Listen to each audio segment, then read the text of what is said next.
Yo, what's good? I know I've been gone for a minute, but I ain't gonna lie, bro. Lately, bro, the UFC's been fucking ass, so I just didn't feel like making nothing, bro. I don't know, bro, but yeah, bro. Today I'm gonna be reacting to the Tribe Warrior Who Smashed the UFC. Is an Alex Pereira documentary. I reacted to this guy's Hamza's documentary, and it was pretty good. So we're gonna watch the Alex Pereira one since Alex is fighting next week, I believe.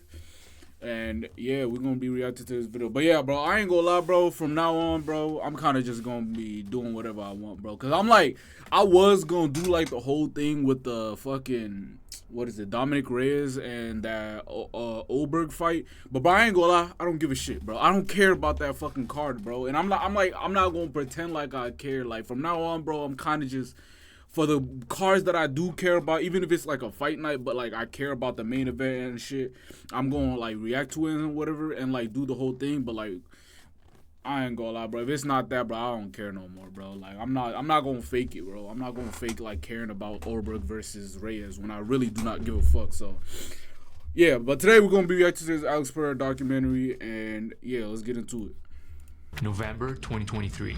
This seemingly random Reddit post goes viral. Nothing special at first glance, yet people are freaking out. It's a Google Street snapshot of a tire repair shop in Sao Paulo. But here's the thing, it was captured 12 years earlier.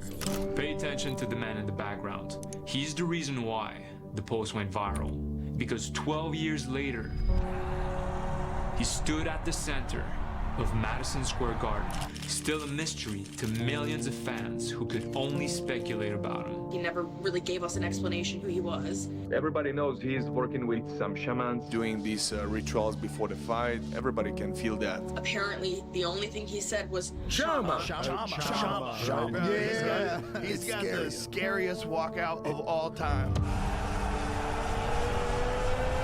Walkout is golden. The year is 2004. In the favela of Sao Paulo, a family mourns the loss of a son. He leaves behind 6 brothers and sisters. Poucas pessoas sabem da história, né? Mas morreu com 18 anos, né? That would mark the beginning of an impossible climb to the world's greatest heights. What advice would you give your 18-year-old self?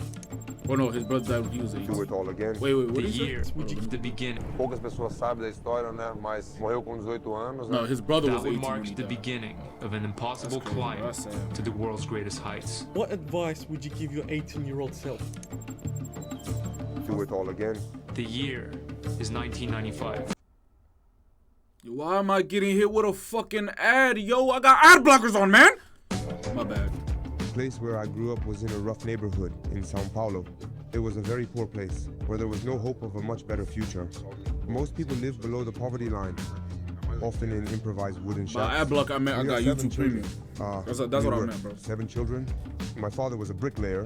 He would save up some money or bring home some construction material he would get at his job to build our house bit by bit. But the family was too big. We were 9 people living here. My mother was a housewife. Oh, no, she 9 was always people. trying to do what was best for her children. But raising 7 kids is difficult, especially in the bad place we used to live. I used to fight a lot at school or in the streets. But Alex Yo, would I never see this nigga with his other siblings though. I only see him with his sister. I know his I guess his older brother passed, but he says seven kids, so at least you know what I'm saying, 4 of them we never see, you know. fight on his own. My brother and I were close when we were kids, like my 2 sons are today. We'd go everywhere, do everything together. We got into a bunch of fights. We were a massive handful. I'm not into studying. It's very difficult for me. Even my Portuguese is bad. So Alex got a job quite young. I was 12 when I started working at the tire shop. It was a big responsibility for a young... Please tell me that's not a 12-year-old. Nah, I'm pretty sure that's him older, but nah, that would be crazy. This nigga was this big at fucking 12. And my life changed changed completely. Definitely older. I would stay here all day long.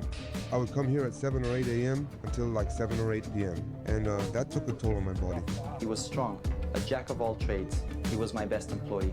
When I started working, I would always save some money to help out my mom. I would never spend that money. That was for her to help pay living costs. His brother, however, chose a different path. When I was 15 and he was 16, we started drifting apart because I was working full time and he was dealing. so we drifted apart. But things at the tire shop would still take a dark turn. Working at the repair shop was nice, but you end up learning a few bad habits. In my case, that was drinking. I was in the midst of adults, flawed like anyone with addictions. And in that environment, I was introduced to some bad things like alcohol. I was only 12 years old and had a lot on my shoulders. Bit by bit, my consumption of alcohol. 12 years old, addicted to fucking alcohol, bro. That's so fucking crazy. I know a lot of Mexicans that can relate, though. Increased. When I got to 16 years old, I would drink every single day. I wouldn't skip a day. Alex is 17 when his brother passes. Unfortunately, he took the wrong path and he's not with us anymore. How did that happen? What was the reason for his passing? Drugs. Drugs? Yeah, my drinking got worse over time. I tried to quit many times. I would drink a liter of cachaça per day. Those were very hard times. When I reached 18, 19 years old, I started wondering, how can I quit drinking once and for all? People always say that sports can save you. I've seen many stories like that, and that's how I ended up doing kickboxing. I said, I want to train so I can quit drinking. The year's 2012. Alex is 25 years old. He has 2 sons, but he's still struggling. I spent 4 years trying to stop drinking. What the this nigga started at 25? That's fucking late, bro. 25 years old and he started kickboxing, bro. 2 kids already. That's fucking crazy, bro. And for him to like accomplish all this, bro, like it really don't matter when you start, bro. 25, that's real crazy, bro. It was very hard, but I reached a breaking point in 2012 when I fought Jason Wilness. I got a bit scared. Oh no, 2012 when he fought Jason Wilness. But I don't think he was a year in his career, so he probably started like 24, 23. Because I don't even think he was that late into his career when he fought Jason Wilness the first time. Alex gets knocked down.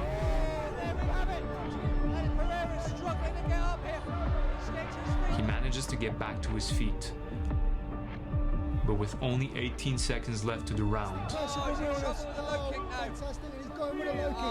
don't think he's going to recover from this. Tyson by name. I thought I need to stop or my life is going to fall apart. That's when this guy came in, Beloka Vera. When I started training him, he would drink 1 liter of cachaça per day. I could see in him that he was fragile. I was training him in the ring one day, trying to teach him some difficult moves. I was pushing him hard, so I punched him right in the stomach and he went down. I thought to myself, he's weak. Am I wasting my time with him? But he was back up seconds later. I saw tears in his eyes. I realized he wasn't weak. He was a warrior. He was rotten inside due to the things he used. He was contaminated. Vera explained to Alex that he knew a special recipe, something he learned from his indigenous ancestors. But nah, bro, I truly believe that. Like, bro, like fucking alcohol, I think is one of the worst drugs in the world, bro. Like, but like just because it's legal, people think it's not that bad, but I think it's real life worse than weed and all that other shit. Like besides like hardcore drugs, but like I feel like that alcohol shit is real bad for you. But like people, just because it's legal, like people think it's all right, but nah, bro, that shit is just as bad as the other shit. That could help Alex because they were known to be warriors. In 1500, Pedro Alvares Cabral, a Portuguese explorer, set sail on a mission to reach India. Due to a deviation in his route, he lands in Brazil instead. Around 75 years later, the Pitacho tribe encounters the Portuguese, who are attempting to consolidate control over the region. The resistance begins.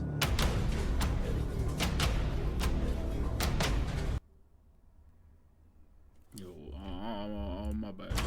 In 1757, General Auditor Jose Javier Machado Montero seeks to suppress indigenous languages. He removes boys from their tribe to employ them in trades and distributes girls to white homes. The policy leads to the breaking up of indigenous families. Before rituals, the Pitachos apply natural paint to their bodies, using designs that represent the spirits they are invoking. In the native Tupi language, Coatan means hands of stone. My first coach gave me that nickname. I even have a tattoo of a rock because of it. Vera teaches Alex a unique fighting style, a variation of traditional strikes with different body angles while having both feet still planted on the ground. He calls it Jaguar style. Why this nigga fight so fucking weird? That's a fucking Yo, that's a fucking tiger, bro. That's why you don't use AI for your fucking videos, man.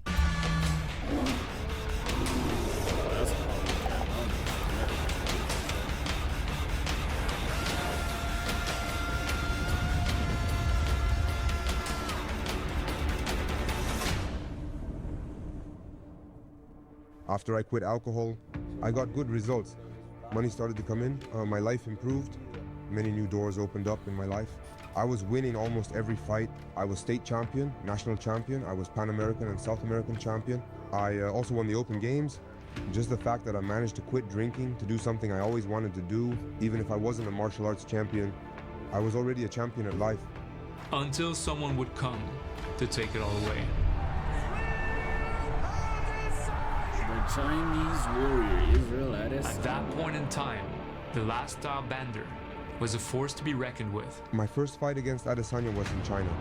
And at that time, I was skinny, but Adesanya was even skinnier than I was. And I thought, oh my, I'm gonna kill this guy. Wait.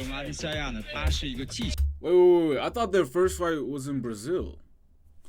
Cause like Adesanya was always making it seem like, oh, they wanted him to win. They like, you know what I'm saying? They robbed me. But like, China, if it was in China, he was their guy, right? Wasn't Israel like China's guy? So like, why the fuck would they rob? You know what I'm saying? I don't really understand. So I guess that boy Israel was just capping. My style was always different. I was very fluid, very creative, very intelligent with my style. I felt like I was the best. The guy was good. What could I do? I felt like I handily won. You can even see in our faces, he thought he lost the fight. In the blue corner. But then when his hand got raised, he was surprised. I think I deserved to win. Some people say I didn't, but I think I did. Although you lost, a lot of people thought you should have won the decision. I won the fight. Oh, well, that's what happened. I actually never watched that fight. Alex and Izzy would fight 3 more times, but never again would they leave it to the judges. Which reminds me, the year was 2021. And I gotta say, life was great. Yeah, I was putting on a real clinic out there. To avoid this video now, let's get back to it. I had the opportunity to fight Adesanya again in 2017. That was in Brazil.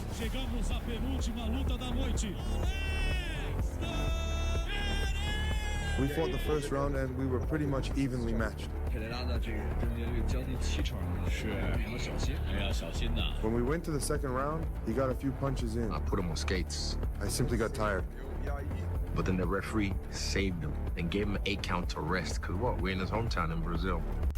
That doesn't make any sense. If the guy's wobbled, the referee's supposed to give him an 8 count. I don't know, bro. In the third round, he had some gusto, picked it up because he was down 2 rounds. 2 punches. He dodged the first, but the second, the left hook, hit him.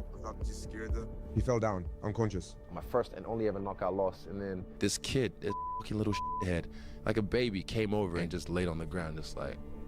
And I thought to myself, this kid funny It's as probably hell. his kid, right? Was that his kid? I don't know. He could have got it either way. Nah, but that kid funny as hell for that. If your dad don't spank you, I'll spank you. That's hilarious. Izzy will remember that. Keep watching. Then in 2017, I entered the Glory Championship and I won. I defended my Glory title many times. Then I had the chance to fight for the light heavyweight belt, becoming champion in 2 different weight classes. Damn. For the light heavyweight belt, becoming champion in 2 different weight classes. Meanwhile, Adesanya climbs to the top of the UFC. It's pretty rare you see a guy make his UFC debut with this kind of hype. When Israel Adesanya joined the UFC, I started taking a close look because I had the interest of fighting in MMA. he watches all my fights, and every time I fight, like clockwork, he'll try and put something out like, I beat this guy. My first UFC fight, I got sent a video that he posted, like, I've knocked this guy out. My second UFC fight, he posted it again. Third UFC fight. So I'm winning in life, and he's in some favela somewhere, and he's just like seeing me shining in life. No, Alex a hating Adesanya ass becomes a nigga for that. UFC champion. But at the same time, bro, I do get it though, cause like, as a fighter, you gotta promote yourself at all times. So like, if this guy is making waves, you gotta let people know, hey, you know what I'm saying? I beat this guy. Watch my fights. You know what I'm saying? So, but still, bro, he's still a hating ass nigga for keep posting that every time he fought. Alex is a champion in glory. Everything seems perfect. until a wild card steps in. I was introduced to Glover. UFC veteran Glover Teixeira invites Alex to train with him in preparation for his #1 contender fight against Thiago Santos. Our first meeting was right here. We took a picture the first day we met. We went straight into training, and man, we clicked right away. I came here to try and help him in any way I could, but I ended up being the one who got help. We started talking and found out we liked the same things. Contar umas piadas aqui, né, Glover? Conta aquela lá, Glover. I helped him out with the wrestling, jiu-jitsu, and he helped everybody with the striking. And I realized kickboxing was not enough for me anymore. Too strong, man. He just wants to do MMA. And Izzy had to open his mouth. There is a video of an interview with Israel Adesanya that motivated me so much. At the end of the day, no one knows who the he is. And he's gonna be that guy when I'm world champion, when I'm a legend. He's gonna be at some pub, talking some shit about, I beat that guy one time, trying to get it sucked from a crack or shit. I felt challenged. If Izzy just shut up, he would have stayed where he was.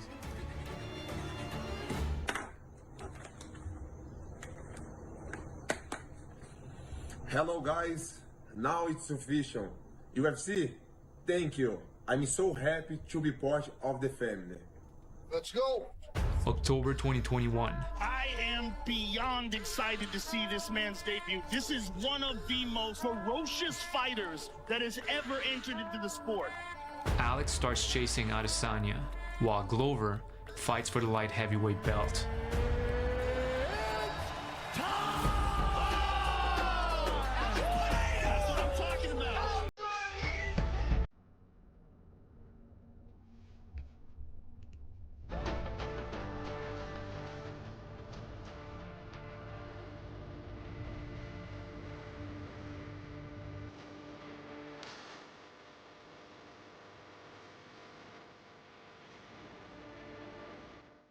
One goal, man. One goal. Nothing else to think about. We want that more than anything, man. Just 4 years into his UFC career, Israel Adesanya on his way to becoming the greatest middleweight champion of all time. After training with Glover for a while, Alex officially moves to Danbury, Connecticut. He buys a house there. Você acabou encontrando um mentor, né, cara? É um negócio diferente, não é só. Você acabou achando um mentor, né? We become good friends and good training partners, you know? Now, Glover has an incredible story of his own, which is probably the most underrated on my channel. It's available to all membership supporters on here and Patreon. If you want to watch it, join the memberships below. It's going to help us out, and you're going to get access to a bunch of exclusive content. Thank you. Let's get it on! Agora daí, Glover. Tá um pouquinho só assim, então vamos certinho, velho. Só tem que abaixar um pouco.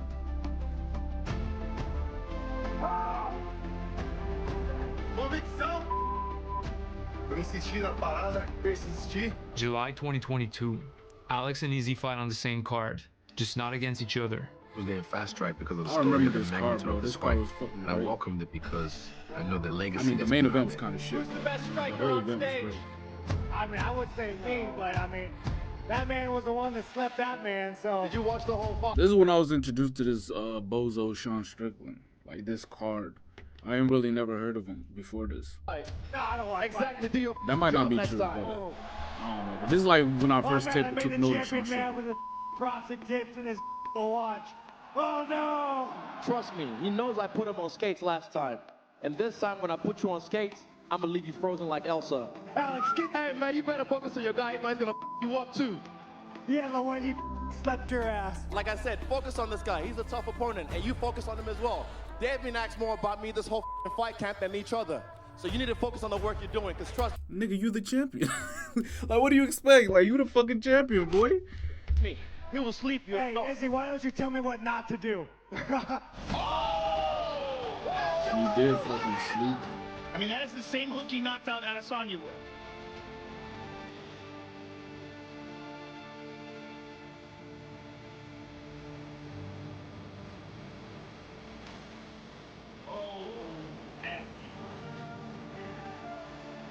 You know who's next, that part-time Poha. Trust me, next time I put you on skates, you're gonna get like frozen, like Elsa. I'll leave it at that.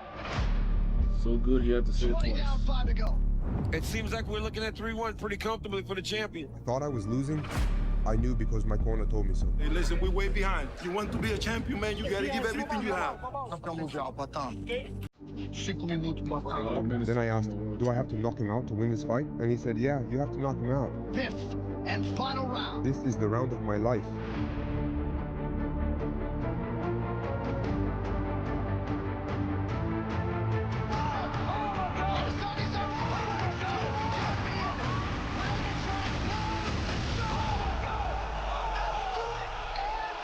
That's real crazy. This nigga 4 fights into the UFC and this guy's the UFC fucking champion.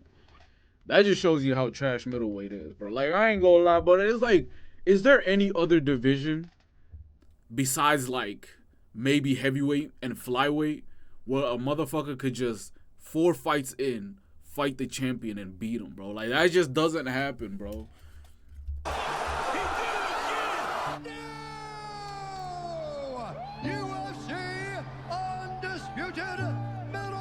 In the aftermath of the fight, Izzy spots Alex's sons in the audience.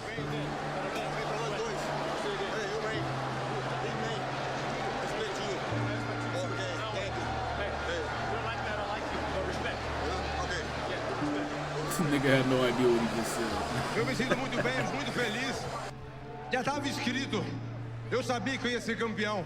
Eu falo pra você, eu tive uma luta diária. Quando o Patan estreou, eu falei assim, 1 ano ou 1 ano e meio ele vai ser campeão dessa categoria. E exatamente 1 ano ele foi. Não tô aqui pra conversar não, tô aqui pra falar a verdade. A verdade dói às vezes.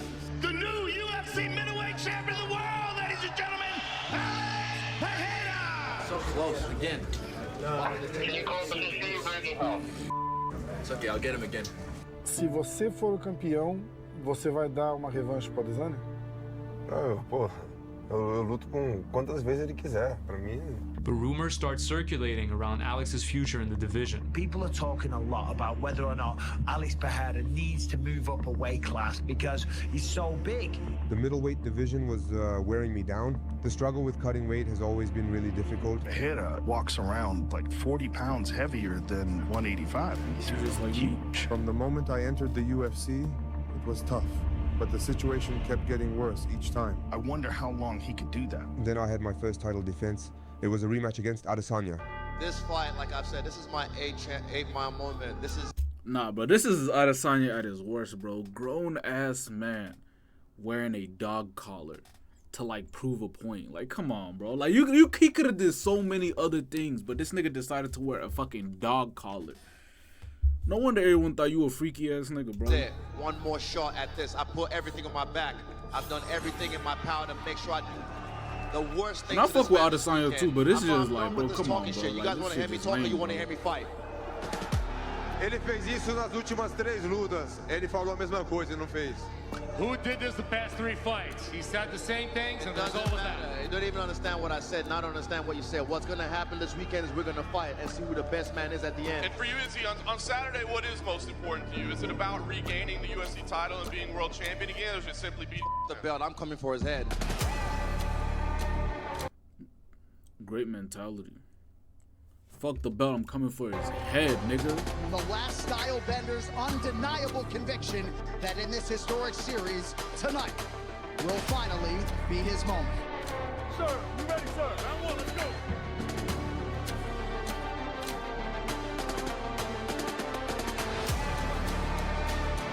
Izzy has an angry look in his face. Now Pereira's stalking here late in the round. Oh, that one hurt him. Izzy's got to be careful here. Pereira's so dangerous. Oh, jab to the body and a right hand up top. Oh, Pereira land on the left.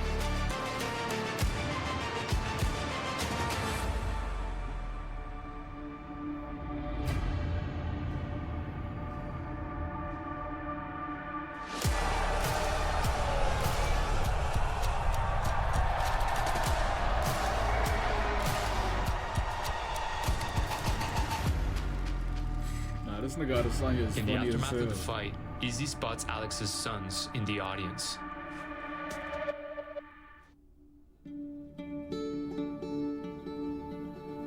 Yo, another thing, bro. His sons, bro. These niggas is big as fuck now, bro. This is just like a few years ago. This was what, 2022, 2023? And now these niggas is the same height as him, bro. I just seen a clip of him like sparring with his sons. I'm like, God damn, these niggas got big so fucking quick, bro.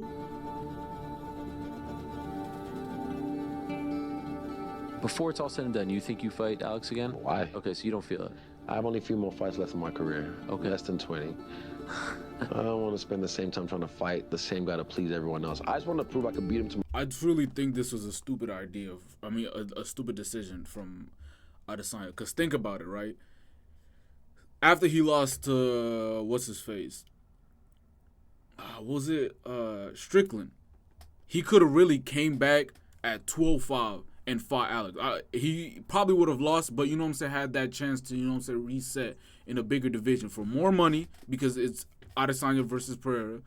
And like, you know what I'm saying, everything would have been better for him if he had just tried to fight him. But like, he wanted to prove some point, and then he ended up losing to DDP, then ended up losing to Imavov, and kind of like his career is fucked now. Like, what the fuck does Adesanya do now?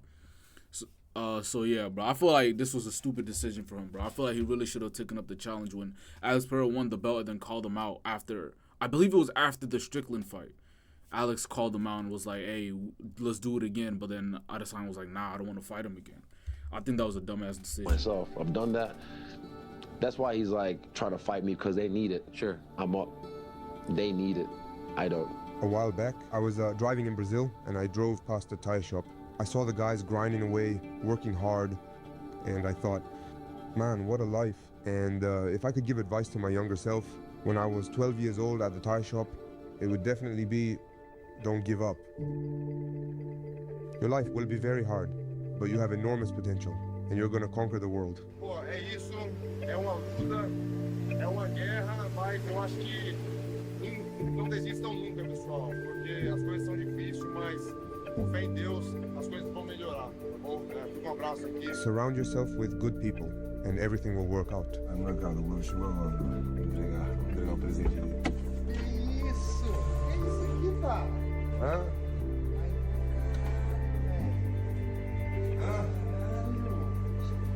Agora, você comprou, pô? Você é minha? Que isso, cara? It's a little bit harder, velho.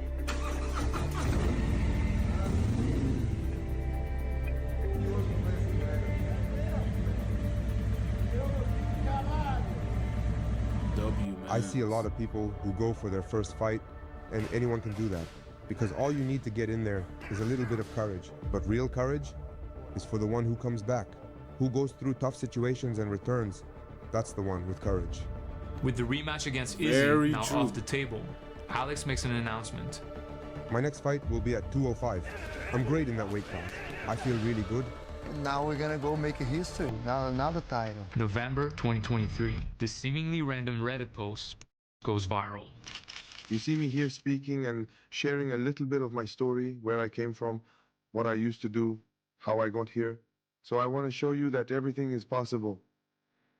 Maybe you don't want to be a champion, not a fighting champion, but you want to become a champion in life. The most important part of his journey is him being able to overcome a bad start and choose the path of hard work and self-improvement. Do you think your brother would be by your side today, following what you're going through? Or do you think he'd also be a fighter? I think he had everything to become a fighter too. And maybe if he had known about it too, maybe he could be here with me. Because in most of our fights, he usually had the upper hand, always won. So I think that would have been awesome.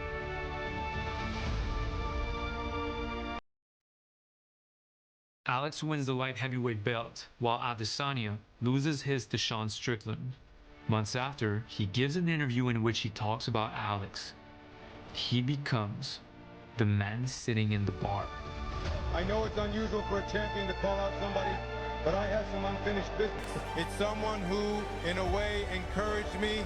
He mentioned in a video that I would stay at the bar. This guy also recently said he would return only in 2027, and just like he rescued me, I want to rescue him because he's a talent. Took you, nigga. He can come now. We can battle for the title. Adesanya, come to that. Today, significant efforts are being made for the reconstruction of Pachoa, the language of the Pitacho warrior. There are two sides to every story, and the story of the last stop bander W documentary from Patrick Gavia. He did it again. And yeah, bro, let me know what y'all want me to react to next. Leave it in the comments. And yeah, actually, I think tonight I am going to react to the new Mr. Beast video that just dropped. I am trying to do different shit. So yeah, or like watch out for that. I might not because I might be lazy, but yeah. W documentary, you know what I'm saying? And for Alex versus Magomed 2 next week, I'm very excited. I am going to do my predictions tomorrow, I think. And yeah, that's all I got.